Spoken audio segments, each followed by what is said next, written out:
आज बाबा साहब के जयंती के अवसर पर हम सब लोग उन्हें श्रद्धांजलि देने के लिए एकत्रित हुए हैं। मैं अपनी ओर से, अपनी पार्टी की ओर से, अपने सभी कार्यकर्ताओं की ओर से बाबा साहब को श्रद्धांजलि अर्पित करता हूं। हमारी पार्टी ने बाबा साहब को और शहीद आजम भगत सिंह को अपना आदर्श माना है।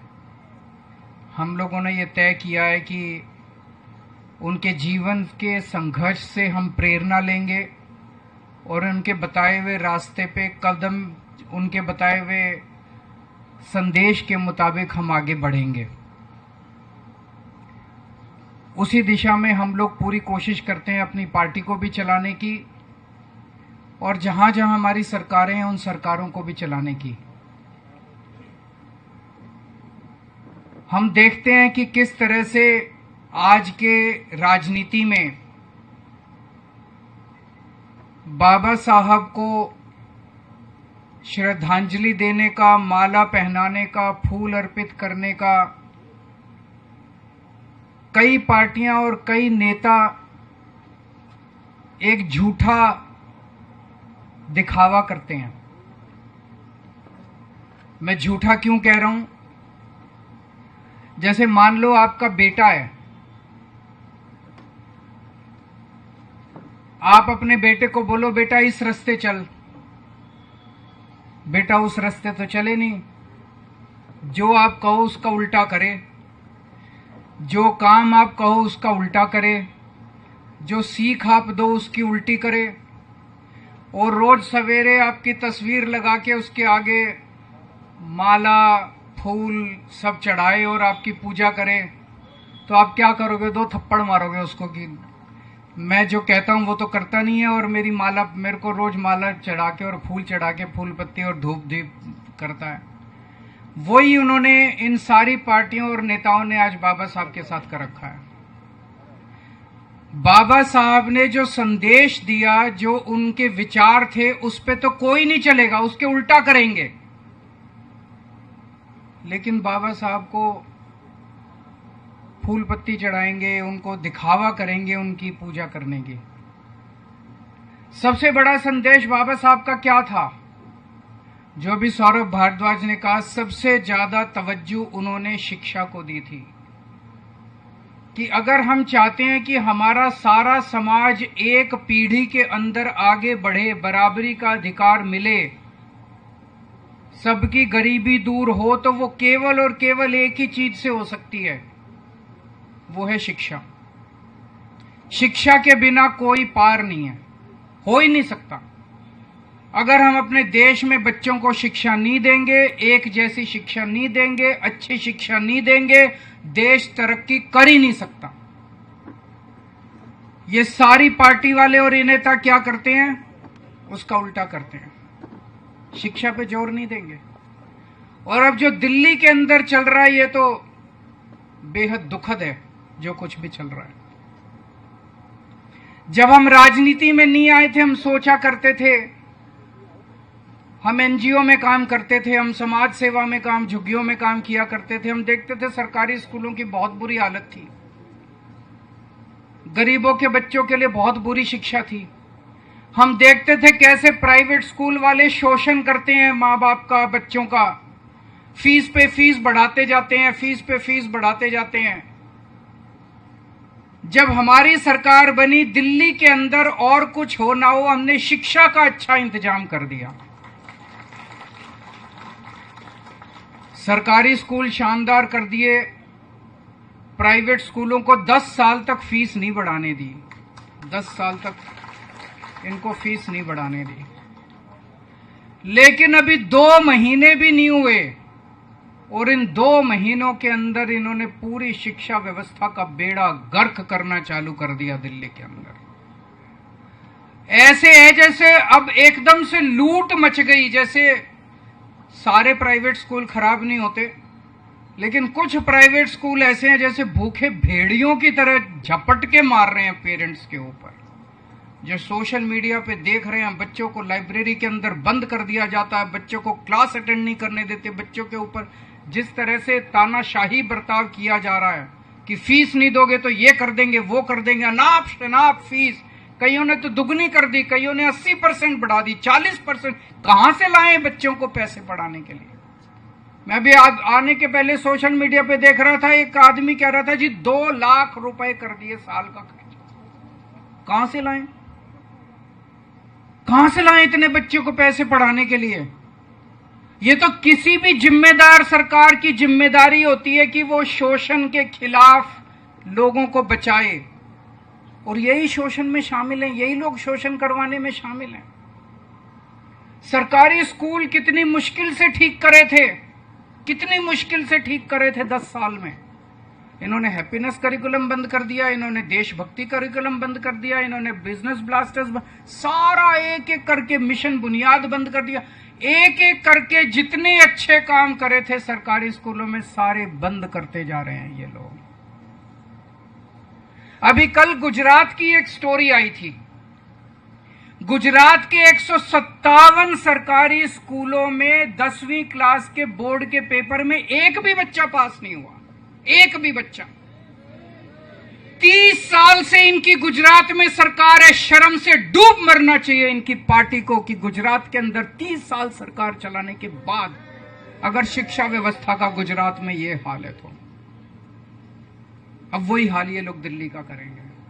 तो कहते हैं बाबा साहब के भक्त हैं। बाबा रे क्या भक्त हो, जो बाबा साहब ने कहा उसका उल्टा करते हो तुम।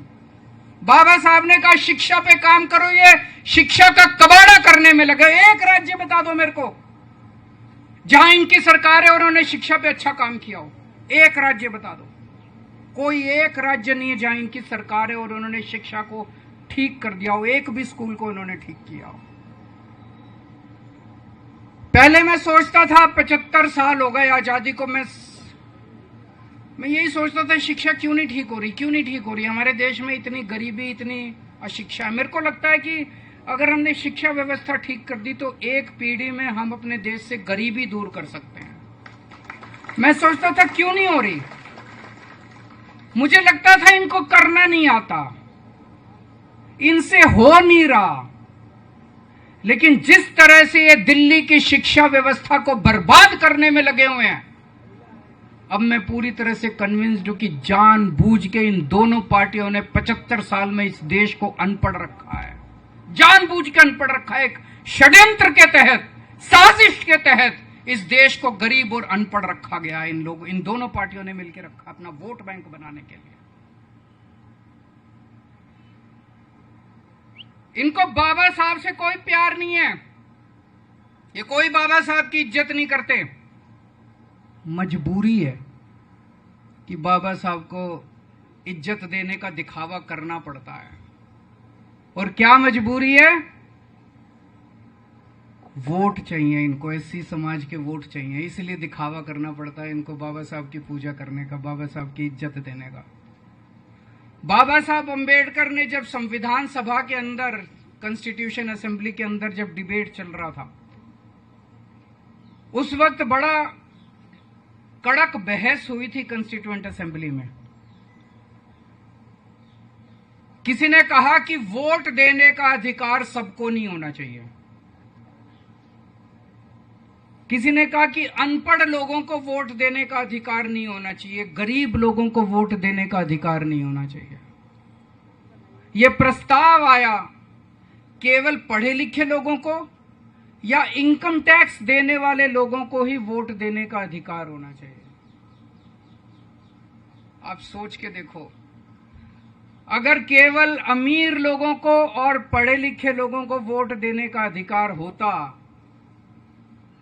तो आज हमारे देश के अंदर गरीबों का क्या हाल होता और दलितों का क्या हाल होता और पिछड़ों का क्या हाल होता। ये तो नोच के जीने नहीं देते, ये लोग सांस नहीं लेने देते, पानी नहीं पीने देते आप लोगों को। अगर ये बाबा साहब लड़े थे संविधान सभा के अंदर, बोले नहीं, हर व्यक्ति को एक वोट का अधिकार होगा, एक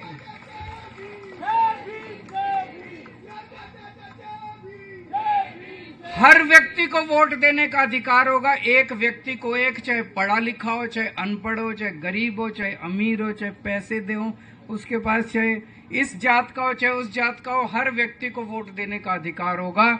अगर ये वोट देने का अधिकार हर व्यक्ति को नहीं होता जो बाबा साहब ने दिलवाया, आप सोच सकते हो क्या हाल होता इस देश का।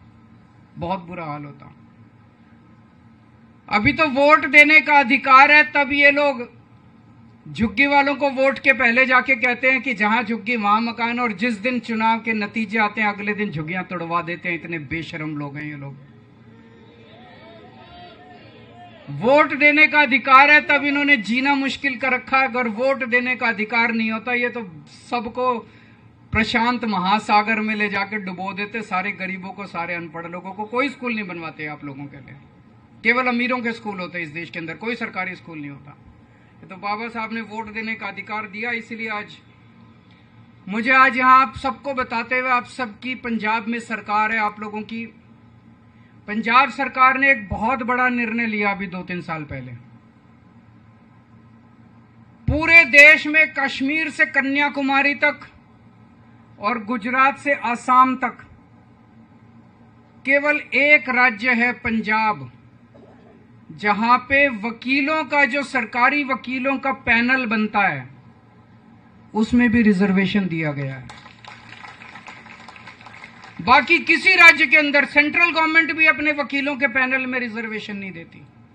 कोई राज्य अपने सरकारी पैनल में रिजर्वेशन नहीं देता। केवल पंजाब सरकार ने रिजर्वेशन दिया है, अपने पैनल में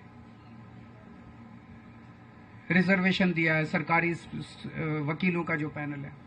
और अभी पिछले हफ्ते उस रिजर्वेशन में एससी समाज के हमारे भाइयों के लिए रियायतें दी गई है। जो एलिजिबिलिटी की कंडीशंस हैं, उन एलिजिबिलिटी की कंडीशंस के लिए रियायतें दी गई हैं। मैं इनको कहना चाहता हूं, अगर तुम लोग भी प्यार करते हो अपने अपने राज्यों में, तुम भी दो रिजर्वेशन, सेंट्रल गवर्नमेंट में तुम भी दो रिजर्वेशन सरकारी वकीलों के पैनल में। तब तो पता चलेगा कि तुम बाबा साहब से प्यार करते हो, नहीं तो ये फर्जीवाड़ा करना बंद करो। अभी मैं सुन रहा था, एक जज साहब हमारे देश के एक राज्य के चीफ जस्टिस रिटायर हुए हैं। उनका 3-4 दिन पहले भाषण आया था। उन्होंने कहा कि वो एक हाई कोर्ट में जब काम करते थे, वहां पे एक जज जब उसकी नियुक्ति हुई तो आके उसने अपने पूरे कमरे को और अपनी कुर्सी को और मेज को गंगा जल से साफ किया। हाई कोर्ट के एक जज ने। क्यों? क्योंकि उनके पहले जो जज था वो दलित था, वो एससी समाज से था। 75 साल हो गए आजादी को, लेकिन हमारी मानसिकता अभी नहीं बदली। हमें बदलना पड़ेगा, हर व्यक्ति को बदलना पड़ेगा, अपनी मानसिकता को भी बदलना पड़ेगा।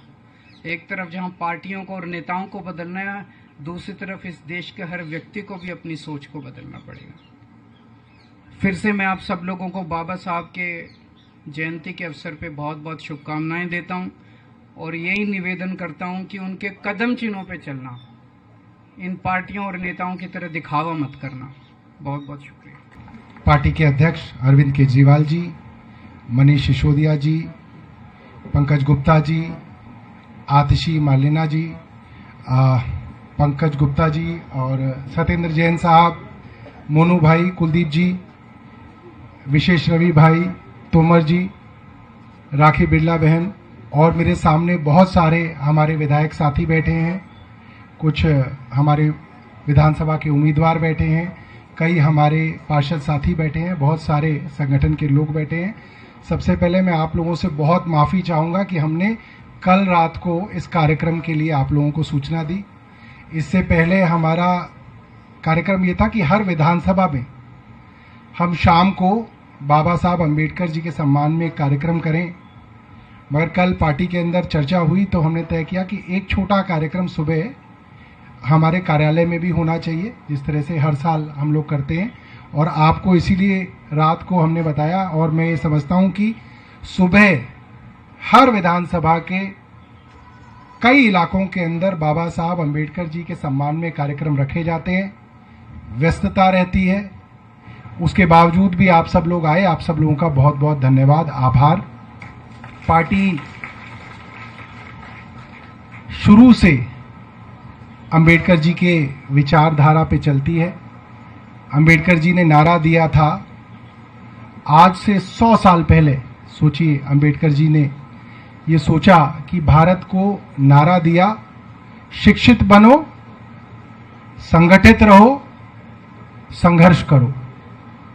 और आप सोचिए, ये पार्टी अरविंद केजरीवाल जी की सरकार ने सबसे पहले यही काम किया कि सबको शिक्षित बनाया जाए, सबको संगठित रखा जाए। कभी जो है आपस में लड़ाने की राजनीति नहीं की, सबको इकट्ठा रखने की, संगठित रखने की राजनीति की। और संघर्ष तो आप देख रहे हैं, जब सरकार थी तब भी संघर्ष चल रहा था, अब सरकार नहीं है अभी भी संघर्ष चल रहा है। तो बाबा साहब के पद चिन्हों में ये पार्टी चल रही है। कभी कभी कुछ चीजों को लेकर दुख होता है। अरविंद जी ने सरकार बनने के बाद ये तय किया था, पार्टी के हर कार्यालय में, मुख्यमंत्री के कार्यालय में, मंत्रियों के कार्यालय में, हर सरकारी दफ्तर में, चाहे डीएम हो, एसडीएम हो, सब जगह आप देखिए अरविंद जी का कोई भी प्रेस कॉन्फ्रेंस आती थी, वक्तव्य आता था, पीछे बाबा साहब अंबेडकर की तस्वीर दिखती थी। सब जगह मैसेज जाता था, ये सरकार बाबा साहब के आदर्शों पे चलने वाली सरकार है। चलिए, भारतीय जनता पार्टी से हम ये उम्मीद नहीं करते थे कि वो और राज्यों के अंदर तस्वीर लगाएगी, मगर भारतीय जनता पार्टी की सरकार बनते ही बाबा साहब की तस्वीरों को उन दीवारों से हटा दिया गया। अब आप देख सकते हैं, प्रेस वार्ता मुख्यमंत्री जी करती हैं, उनकी फोटोज आती रहती हैं, पीछे बाबा साहब अंबेडकर की मूर्ति गायब है। कुर्सी वही है, टेबल वही है, दीवारों के रंग वही हैं, मगर उस दीवार के पीछे जो बाबा साहब अंबेडकर की तस्वीर थी वो गायब हो गई है।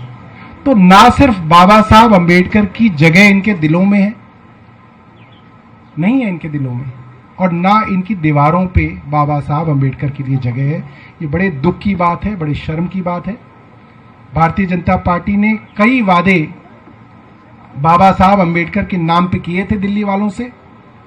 पहला वादा था हर शेड्यूल कास्ट से आने वाले विद्यार्थी को 1000 रुपए महीना दिया जाएगा। मैनिफेस्टो में था, अभी तक शुरू नहीं हुआ है। Pre matric post matric scholarship को डबल करने की बात भी कही थी, अभी तक शुरू नहीं हुई है। और जिस जिस दलित छात्र का एडमिशन बड़े कॉलेज में होगा, इंजीनियरिंग में, मेडिकल में, एमबीए में, उसको 50,000 रुपए देने की बात कही थी, वो भी अभी तक शुरू नहीं हुई है।